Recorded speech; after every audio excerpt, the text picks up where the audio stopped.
자, 8번입니다. 자, 다음 중 갑에게 불법 영득 의사가 인정되는 것은 모두 몇 개인가 했는데요. 정답은 3번입니다. 자, 기억번. 용도가 엄격히 제한된 자금이라고 한다면 그 용도에 맞게끔 써야 되는데 지금 보조금을 전용했죠. 다른 곳에 썼다는 얘기입니다. 따라서 이때는 횡령죄가 되죠. 그 말은 영득 의사가 인정된다 그 말입니다. 자, 2번. 정문 옆 화분에 놓아두었다. 앞에서 풀었죠. 원위치가 아니기 때문에 영득 의사가 인정됩니다. 동그라미. 자, 니은 번. 자, 감시하도록 지시하였고 감시하다가 나중에 갑을 뒤따라 나가면서 원래 소지자에게 던져주었다고 했을 때 영득 의사가 인정되죠. 그 감시하는 기간 동안은 그 소총의 역할을 다 했잖아요. 그래서 그 소총의 본래 용도에 맞게끔 썼기 때문에 따라서 영득 의사가 인정된다고 봤습니다. 그래서 판례는 지금 협박하여 권총을 뺏었잖아요. 그치? 뺏었기 때문에 이것은 강도입니다. 강도. 군용물 강도죠. 군용물 강도. 군용물 강도가 되고 지금 마지막에 돌려준 것은 기수가 된 이후에 돌려주었기 때문에 기수에는 하등 영향이 없습니다. 그래서 군용물 강도인데 특수 강도죠. 이것이 위험한 물건이잖아요. 그래서 군용물 특수 강도죄가 됩니다. 자, 리을 번. 자, 인감 도장을 찍고 난 후에 곧장 제자리에 넣어두었다. 원위치 시켰습니다. 곧장. 그래서 뭐 인장이 뭐 닳고 한 것은 없죠.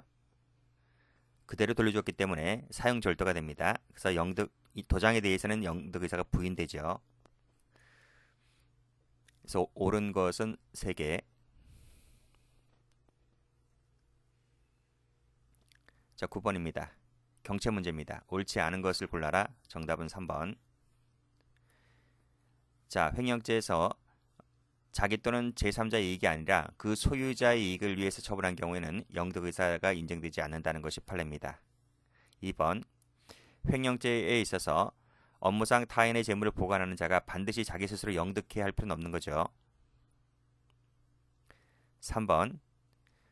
자, 소주방에서 서로 몸싸움을 하는 과정에서 휴대전화가 떨어졌습니다. 그래서 엎지로부터 건네받아 보관하고 있던 중에 휴대전화를 임의로 사용했습니다. 처분한 게 아닙니다. 팔아먹은 게 아닙니다. 그냥 사용만 했을 뿐입니다. 전화 몇 통화 걸었을 뿐입니다. 자, 이것은 휴대전화에 대한 영득 의사가 있다고 단정할 수 있습니까? 이 영득 의사를 부인했던 것이 판례입니다.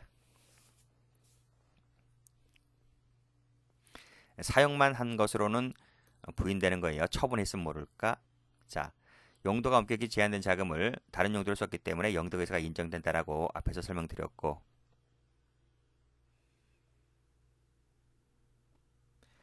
자, 10번입니다. 자, 법행 문제인데 다음 중 옳은 것은 모두 몇 개인가 했습니다. 정답은 2번. 저번에 말씀드렸죠. 법행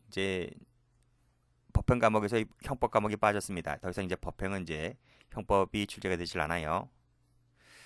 자, 정답은 자, 디귿 동그라미 치시고 리을 동그라미 치시면 됩니다. 자, 기억번 갑니다. 리스를 했습니다.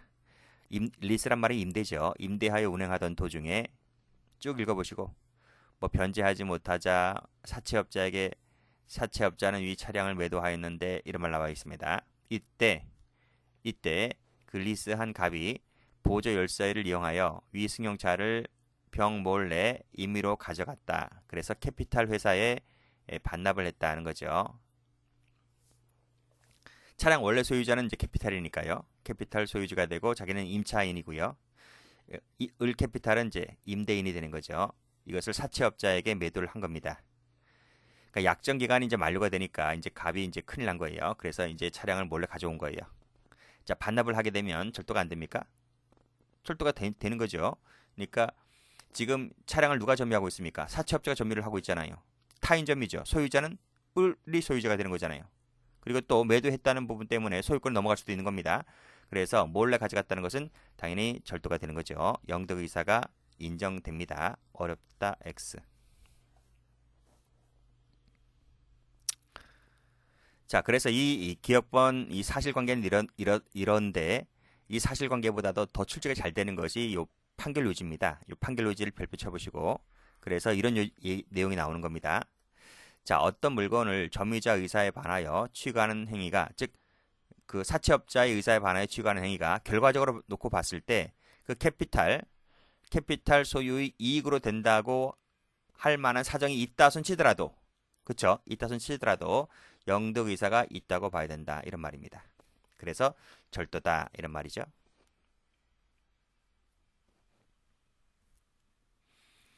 자, 2번. 자, 갑소유 토지에 을이 권한 없이 감나무를 심었습니다. 권한이 없이 심은 거예요. 뭐 임차권이나 지상권을 설정해서 감나무를 심은 것이 아니라 그냥 땅 주인이 서울에 있기 때문에 시골에 있던 사람이 아이 감나무나 따먹자라고 해서 감을 막 심은 겁니다. 그때 감나무에서 감을 딴 것은 갑에 대한 절도가 되지 않는다. 절도가 되죠. 이 감나무는 땅 주인 겁니다. 그래서 타인 소유 타인 점유물을 취득한 것이기 때문에 절도가 되죠. 감나무 따먹었다고 절도죄로 고소하는 사람도 대단합니다. 그쵸? 자, 디귿번 가보죠. 자, 이 판례도 기본 강의 때 많이 봤었는데 목적물 반환 청구권 양도 방식으로 소유권을 넘길 수 있습니다. 이건 민법에 나와 있는 방식이에요. 자, 그래서 넘겼단 말이죠. 자, 이때 갑이 병으로 하여금, 지금 병에게 처분했습니다. 그럼 병이 소유권자가 되는 거예요.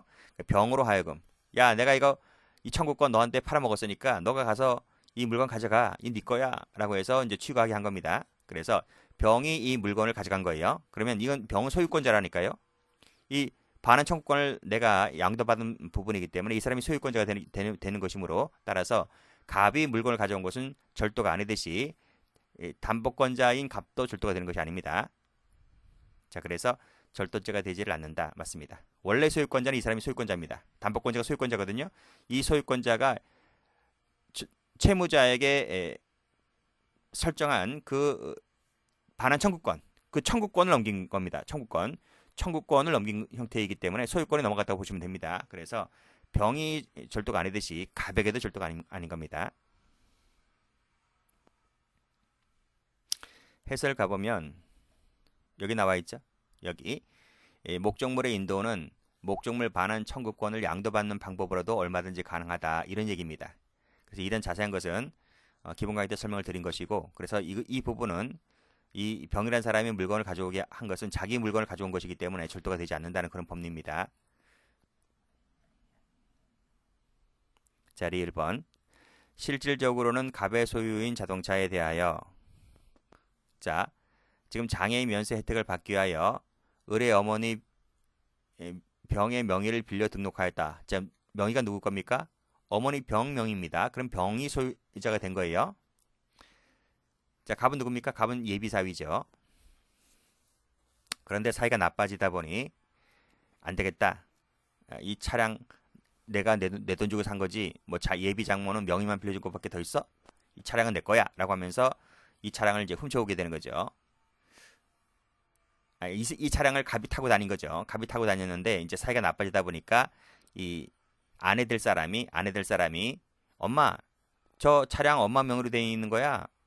이거 그 차량 갖고 와야 돼라고 하면서 갖고 와야 되면서, 물론 이제 돈은 이 갑이 됐지만, 그래서 이 엄마하고 딸이 꽁짝꽁짝 하는 거죠. 공모한 상태에서 차량을 몰래 가져갑니다. 몰래 가져가서 중고 차량에 팔아먹죠. 라고 했을 때 이것은 절도죄가 될 수가 있을까?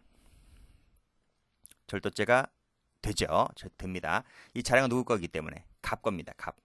갑이 소유자이고 갑이 점유자인 겁니다. 그래서 엄마는 명의밖에 빌려준 바 없어요. 그래서 이 명의신탁 법리인데, 이때는 명의는 엄마 명의로 되어 있다 할지라도 실질적으로는 갑이 것입니다. 그래서 명의신탁 관계에서는 대내적으로서는 갑 소유가 되고, 대외적으로만 봤을 때만 엄마 명의이기 때문에 엄마가 소유자인 겁니다. 그러나 지금 대내적 관계이기 때문에 엄마 소유가 되는 것이 아니라 갑 소유가 되는 것이므로 갑이 점유하고 있고요. 따라서 이 물건을 가져온 것은 절도가 됩니다. 둘 다 절도죄의 공범으로 처벌받습니다. 자, 미인번. 통장을 몰래 가지고 나왔고 1,000만 원을 인출했다. 그래서 통장을 곧장 제자리에 갖다 놓았다. 카드와 다르죠. 카드는 사용절도가 되기 때문에 카드 자체에 대한 절도는 되지 않지만 지금 통장을 가져가서 통장의 알맹이는 다 빼먹고 껍데기만 갖다 놨잖아요. 그래서 그 물건이 갖고 있는 가치 상당을 쏙 빼먹었기 때문에 그 통장 자체에 대한 절도죄가 된다. 영득의사가 인정된다 라고 본 판례입니다. 보기 어렵다. 틀렸습니다. 그 금액만큼 소모되었다고 볼 수가 있는 거예요. 자, 그래서 일시 사용하고 곧장 환원했다 할지라도 통장 자체에 대한 영득의사가 인정됩니다.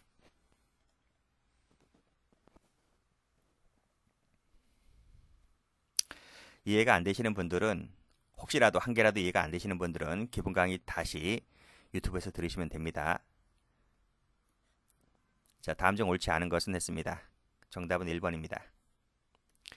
형법상의 점유는 민법상의 점유와 동일하다. 동일합니까? 동일하지 않습니다.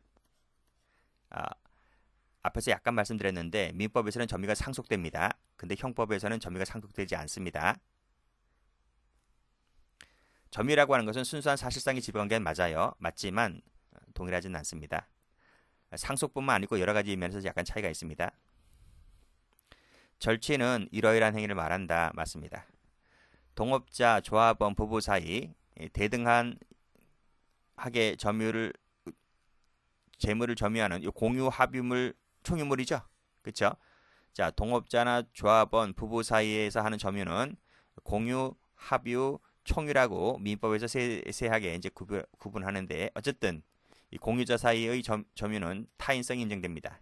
타인성이 인정되는 것이기 때문에 한 사람이 다른 사람의 점유를 배제하고 단독으로 옮기게 되면 절도가 되죠. 영득의사라 하는 것은 일시적이어도 무방하다. 맞습니다.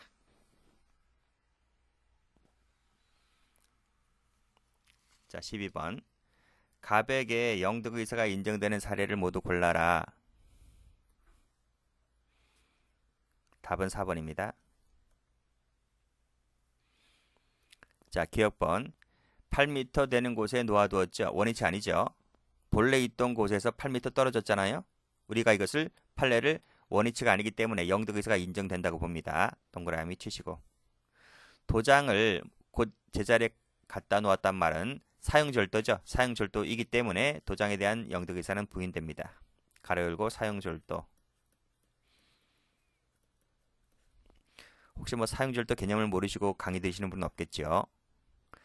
자, 3시간 뒤에 반환했다. 뭘? 카드를. 그쵸? 카드를 사용해서 이체시켰고 3시간 뒤에 곧장 그 카드를 반환했습니다. 역시 이 지문도 카드 자체에 대한 영득의사가 부인됩니다. 이 지문도 사용절도가 되어서 계좌 이체 부분은 다른 죄로 논하면 됩니다. 어쨌든 카드 자체를 묻고 있기 때문에 도장이나 카드는 사용절도, 통장은 아니라고 했습니다. 정문역 화분에 갖다 놓았다. 원위치 아니죠. 그래서 전화기에 대한 영득의사가 인정됩니다. 리스를 하였다. 담보로 맡겼는데 앞에서 풀었지? 그래서 캐피탈 회사에 반환할 생각으로 병 몰래 승용차를 운전해 갔다고 했을 때 승용차에 대한 절도가 된다고 했습니다. 동그라미.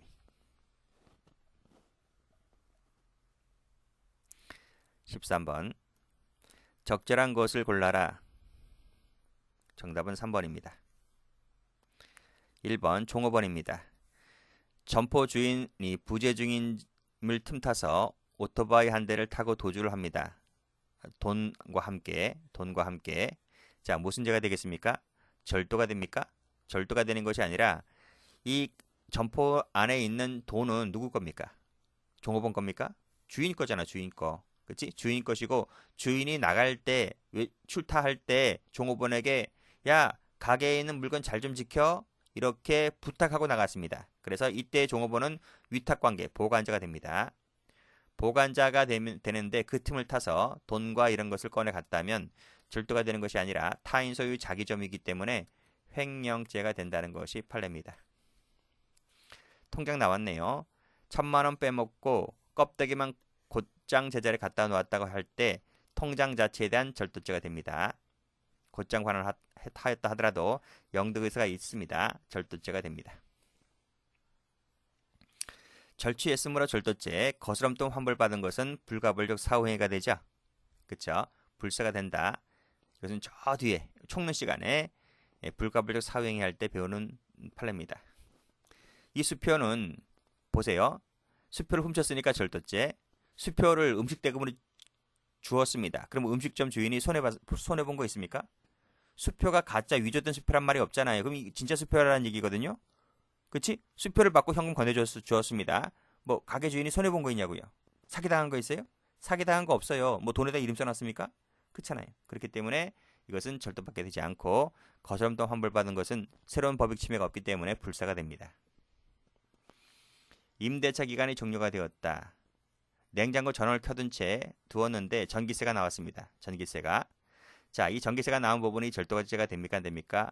절도죄가 되려면 타인 소유, 타인 점유가 돼야 하는 겁니다. 그런데 이 전기 누가 관리하고 있습니까? 냉장고 누가 관리하고 있습니까? 냉장고는 임차인이 관리하고 있는 겁니다. 그래서 냉장고는 전기를 당연히 먹는 거잖아요. 그래서 임차인의 점유하에 있는 것이 이 냉장고가 되는 것이고 냉장고에 수반되는 것이 전기세니까요. 전기이니까요. 따라서 이때는 자기 점유 관리하에 있는 물건이다 보니 이것은 절도가 되는 것이 아니라는 것이 판례입니다.